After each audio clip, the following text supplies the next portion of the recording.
Hindi ko ito kilala, si Francis Leo Marcos. Hindi ko rin kilala si Norman Mangusen. Pero nitong nakaraang mga linggo, lumalabas sa suggested videos ng YouTube itong mga pagyayabang niya tungkol daw sa kanyang kayamanan at ang kanyang umano'y pagtutulong sa mga mahihirap sa panahon ng krisis. Pinasikat niya itong #MayamanChallenge kung saan hinamon niya ang mga nakatira sa Green Meadows Subdivision sa Quezon City na magpalabas ng kanilang pera at tuladan ang kanyang ginagawang pagtulong sa kapwa-tao. Marami ang naniwala na totoo ang kanyang pagiging philanthropist.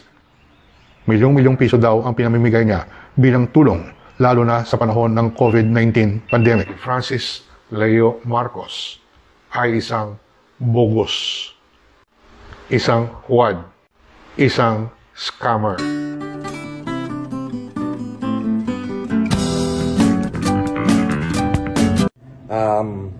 Magandang umaga po sa inyo. Alam niyo po, ako po ay nakakaramdam ng pagod dahil mahigit 1 buwan na po ako nag-humanitarian. Wala naman po akong ibang hinangad kundi ang makatulong sa ating mga kababayan.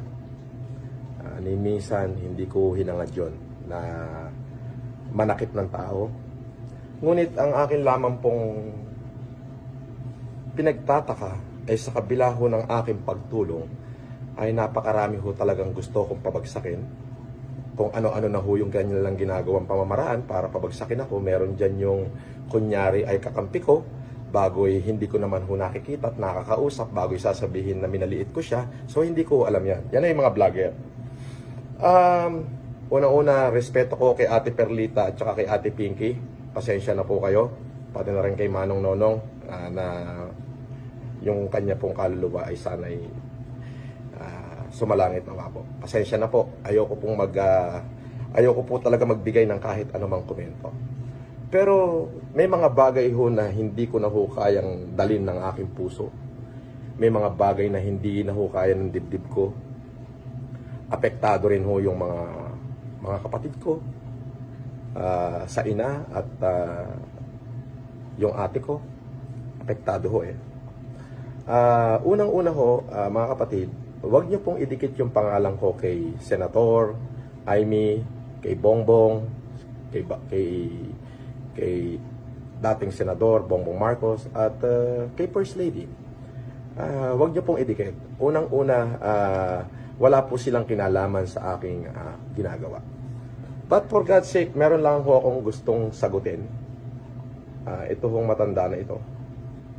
Ang kanyang ginagawang pagtulong sa kapwa-tao. Marami ang naniwala na totoo ang kanyang pagiging philanthropist. Milyong-milyong piso daw ang pinamimigay niya bilang tulong. Tatang, 5 video nyo ho na ginawa ang narinig ko na. Iba't iba na. Uulitin ko, hindi ho milyon lang ang nagagastos ko. Milyon ho talaga. Sobrang laki. Ngayon kung hindi mo pa rin ho nakikita, magpasalamin ka muna. Ang hindi lang ho maganda, may sinabi ho ito na ang anak daw ho ng Pacifico Edralyn Marcos, sumalangit nawa po ang kaluluwa ni Ma'am Lloyds. Pasensya na po kayo. Ate Pinky, Perlita, ayaw ko talaga magsalita ng ganito. But I have to put this on end kasi nasasaktan na ako eh. Kumbaga, ang layunin ko lang naman ay makatulong sa ating mamamayan. Hindi naman ako namumulitika, tahimik naman yung buhay ko. Pati yung aking inay nakauungkat pa. Ayoko na hong palabasin ang aking ina. Pero kung kinakailangan siya'y lumabas, lalabas ko siya. Ako napapagod na. Ibinuhos ko na yung buhay ko para sa pagtulong sa ating mamamayan. Okay. Sinasabi ng matandang ito, ako daw yung hustler. Oo, hustler ako sa pagtulong sa kapwa ko. May isa coach na sinasabi na ang ginagamit ko daw ay pera ni Bernard Chong. Coach, kung sino ka man, ayaw na kitang pangalan. Ano ba pangalan mo? Si Bernard Chong ang may utang sa akin. Kahit pumunta ka sa kanya, at magtanong ka. At kapag sinabi niyang siya walang utang sa akin, pag-uuntugin ko kayong dalawa. Okay? Ilalabas ko sa iyo yung mga dokumento na si Bernard Chong pa ang may utang sa akin. So, manahimik ka. Coach Jared. Okay? Tapusin na natin to, for God's sake. Itong akusasyon ng matandang to, ang dami kong narinig na ang sasakit na salita na pinagbibitawan ng matandang to, na ako raw ay isang hustler. Hustler ho ako sa pagtulong sa kapwa-tao. Dahil magmula ho nung nagkaisip ako, ng 22 anyos ho ako, wala na ho kong ginawa kundi mag-humanitarian sa sarili kong kakayahan. Ako lamang ho ay nabigyan ng Panginoon na sapat ng kaisipan, masipag na katawan, kaya ho ako'y umunlad ng ganito. Siyempre, kasama na rin ho yung mga ibinigay sa akin. Ngayon, kung sinasabi nyo na 3 lang ang anak ni Pacifico Edralyn Marcos, o sasabihin ko sa iyo 6, pwede ko pa hong pangalanan lahat ng 6. So, kung hindi mo alam, take yung source mo. Yung source mo yung fake.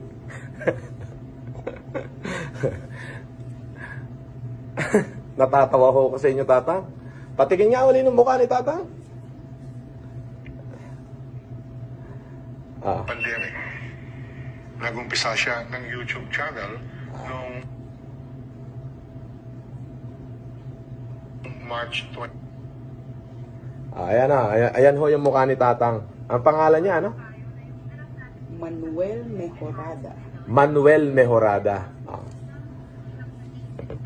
Sabi niya ho sa mga video niya, unang tingin pa lang daw niya sa akin, hustler na. Opo, hustler ako sa pagtulong. Meron pa isang kwento, may isang coach daw na bira ng bira sa akin at sinasabi na ini-scam ko daw ho si Bernard Chong. Paano ko ilabas ko sa yung mga dokumento na si Bernard Chong pa may utang sa akin? Maniniwala ka? Tawagin mo si Bernard, puntahan mo siya, nasa Excelsior Tower siya, tanungin mo ng personal.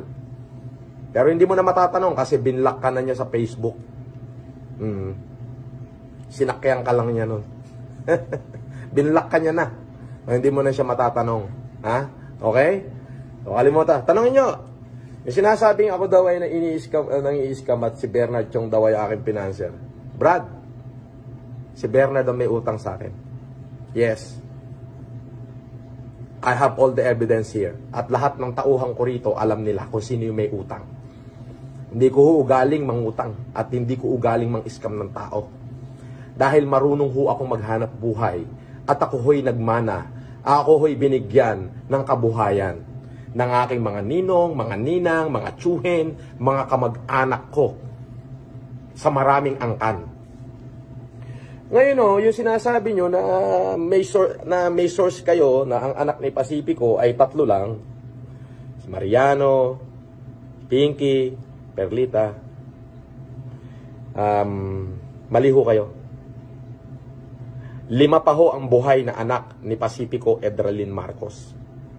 Pero yung anak po niya, sa first family niya, na sila Tita Lloyds, 2 na lamang po dahil sumakabilang buhay na po si Mariano Marcos II. Si Ate Pinky na lamang po at saka si Ate Perlita ang natitira. Sorry po, hindi ko po ito gustong gawin. Ate Pinky, Ate Perlita, Ma'am, pasensya na po. Pero ako lamang po, kaya ako po ginawa tong reaction video na ito dahil labis na ho akong nasasaktan. Marami na ho silang idinadamay. Kung may problema ho kayo sa pagkatao ko, yung nanay ko ho ang tanongin nyo.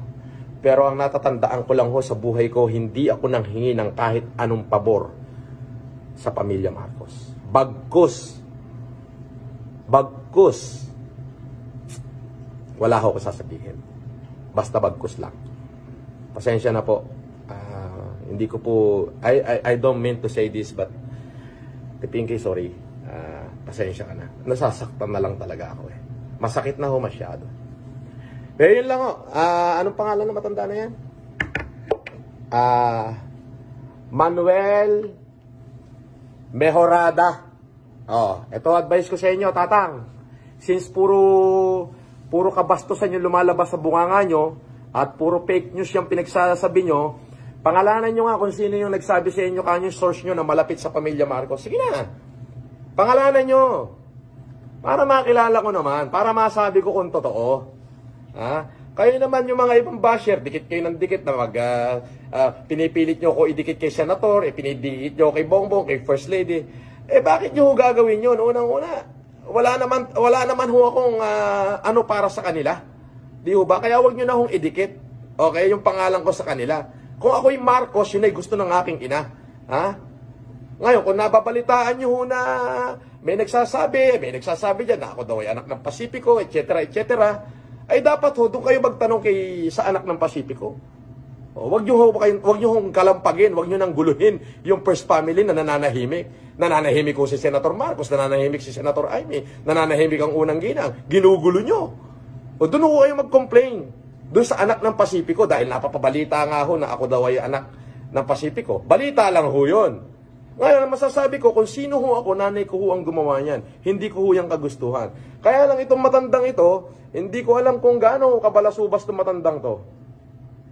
Eto? Ay, hindi ko alam eh. Ang daldal ho nito. Ang source daw niya ay malalapit sa mga Marcos. Pangalanan niyo ho kung sino yung source niyo. I'm sorry to tell this, pero alam niyo, napupuno na rin ako eh. Na tingnan nyo, inaabot ho ko ng umaga para lang mapaglingkuran ko yung mamayang Pilipino. Alam nyo, kung anong oras na. Ayan o, alas 4 na. Bakit ho ako'y gising pa? Eto o, yung madaling araw na darating para ma-pick up ho itong 200 PPE na ito. Ayan. At yung mga gatas na nandito ngayon. Kaya advice ko sa iyo, Tatang, anong pangalan? Manuel Mejorada. Yang nalalabing buhay mo, dapat inuukol mo na lang sa paggawa ng kabutihan. Dapat yan inuukol mo na lang sa paggawa ng mabuti. Ang tanda-tanda mo na ho, chismoso ka pa, ay hindi ka ho mapupunta sa langit niyan. Ha? Ngayon, kung ikaw ay may awa ho sa kaluluwa mo, ay dapat yung edad mo gumawa ka na ho ng mabuti. Tama ho? Oh, fake news ho yung pinagsasabi nyo. Ha? Hindi ho 3 ang anak ng Pasipiko, 6 ho. 5 pa ho yung buhay. Ha? Ngayon, kapag pinihilit talaga nyo ako, palalabasin ko ho yung 3 pa. Palalabasin ko ho yung 3, maliban ho kay Ate Pinky at kay Ate Perlita. I'm sorry. I didn't mean to drag your name. I'm sorry. But this man dragged it first. This man, in the name of Manuel Mejorada, dragged your name. So ako'y rebuttal ko lang ho ito. Actually, napakarami niya. Ayun. Once again, Ate Pinky, Ate Perlita, alam ko nasa ibang bansa si Ate Perlita. Ate Pinky, sorry. I didn't really mean to drag your name, but this man in the name of Manuel Mejorada drag it first. So gagawin ko lang ho ito. Ito na yung first and last na magsasalita ako. I don't want to speak about Senator Marcos. He is a good leader. Yun lang masasabi ko. Senator Amy, ayoko magsalita. Ang alam ko lang, you're a good leader too. Yes, you're my inspiration too. First Lady, my respect to you is there. Sorry po, Ate Pinky. Hindi ko po ito gusto mangyari. Pero nasasaktan na ho ako sa pinagsasabi ng matandang to eh. Itong si Manuel Mejorada. Ito, pakita pa nga natin yung mukha nito isang beses pa. Ito. Yan. Nako. Tatang. Bago pa kita kasuhan ng sandamakmak na kasong libelo, itahi mo na yung bunganga mo. Ang advice ko na lang sa'yo, Tang, yung nalalabing buhay mo, ituon mo na lang sa paggawa ng mabuti sa tao. Ituon mo na lang yung nalalabing buhay mo na gumawa ka ng mabuti, matuto kang tumulong, kung ano yung lakas mo, ibigay mo sa mga mahihirap. Ito, tandaan nyo, sinabi ng Biblia, what you do, kung ano ang ginawa mo sa pinakamababang uri ng aking brethren, ay ginagawa mo sa akin. Ako po, wala naman ho ako ibang hangarin, kundi ang makatulong. Binuhos ko na nga ho lahat. Lahat-lahat. All out na ako. 600 tonelada na ho yung aking napapamigay. Siguro ang gatas ko na ipamigay ay libu-libong sa... Hindi ko na ho mabilang. If I will put it in millions, sobrang daming millions po nang nagastos ko na. Sobra na ho. Baka kalahati na ho ng isang ira ng isang buong munisipyo. Yung aking nagastos. Tapos ganyan po. Kaya nasasaktan na rin ho ako eh. Kaya just to put this to an end, Manuel Mejorada, alam nyo, hindi naman maganda kapag sinabi kong titirisin ko kayo. Hindi rin naman ho maganda pag pinatulang ko kayo. Ha? tinatrial nyo ako by publicity eh. Ha? Bakit di nyo dalhin sa korte yan? Ha? Grabe. So, tatapusin ko na ho to. Ha? Ang akin na lang ako masasabi, itong matandang yan ay puro kasinungalingan at fake news ang pinagsasabi. Yung kanya, isa lamang ho ang source nila eh. Paulit-ulit eh, paikot-ikot. Oh. Yun ho, kasi ng aking mga litrato noon, alam nyo ho yung inedit-edit lang ho yan. Basta ito ho yan, ako ho, alam ng buong Pilipinas na ibinuhos ko yung sarili ko, lahat ng meron ako para sa mga Pilipino ngayong may epidemya. Yun po yun. So, sir, ipinapanalangin kita na bigyan ka ng Diyos ng tamang kaisipan. Ipinapanalangin ko ang iyong kaluluwa na sana magkaroon ka ng upuan sa langit. Yun na lamang ho. Pasensya na ho kayo, reaction video ko lang ito. Ipinapanalangin ko na magkaroon kayo ng upuan sa langit. Maraming salamat po sa inyo. Ipagpatuloy nyo po yung ginagawa nyo. Pagpatuloy nyo. At sana magkaroon kayo ng upuan sa langit. Pero little advice to you, Tatang. Gumawa na ho kayo ng mabuti. Kakapraso na ho yung natitirang buhay sa inyo. Huwag nyo na hong sayangin sa walang katuturan. Baka sa impyerno ho kayo pumunta. Sa mga supporters ko, maraming salamat sa inyo. Hindi po ako titigil sa pagtulong. Maraming salamat po. Hindi ko ito kilala, si Francis Leo Marcos. Hindi ko rin kilala si Norman Mangusen. Pero nitong nakaraang mga linggo, lumalabas sa suggested videos ng YouTube itong mga pagyayabang niya tungkol daw sa kanyang kayamanan at ang kanyang umano'y pagtutulong sa mga mahihirap sa panahon ng krisis. Pinasikat niya itong #MayamanChallenge kung saan hinamon niya ang mga nakatira sa Green Meadows Subdivision sa Quezon City na magpalabas ng kanilang pera at tuladan ang kanyang ginagawang pagtulong sa kapwa-tao. Marami ang naniwala na totoo ang kanyang pagiging philanthropist. Milyong-milyong piso daw ang pinamimigay niya bilang tulong lalo na sa panahon ng COVID-19 pandemic. Nagumpisa siya ng YouTube channel noong March 21, 2020. At sa loob lang ng 3 linggo, nakaangkin siya ng mahigit 760,000 subscribers. Pero mabilis din na kumalat ang mga impormasyon at dokumento tungkol sa totoong pagkatao nitong si Francis Leo Marcos. Katulad sa sinasabi ko, palagi akong maingat sa mga ganitong kaso. Gumagawa ako ng sariling research. May mga kaibigan ako na malapit kay dating First Lady Imelda Romualdez Marcos at kay dating Senador Ferdinand Bongbong Marcos Jr. Gumawa muna ako ng verification tungkol sa mga impormasyon na naipon ko, kasama yung sulat na ipinadala ni dating First Lady Marcos sa National Bureau of Investigation. Pagkatapos ng 2 linggo na investigative journalism, nakarating ako sa konklusyon na si Francis Leo Marcos ay isang bogus, isang huwad, isang scammer. Ginagamit niya ang kasinungalingan upang itaguyod ang masamang layunin, ang panloloko sa taong bayan.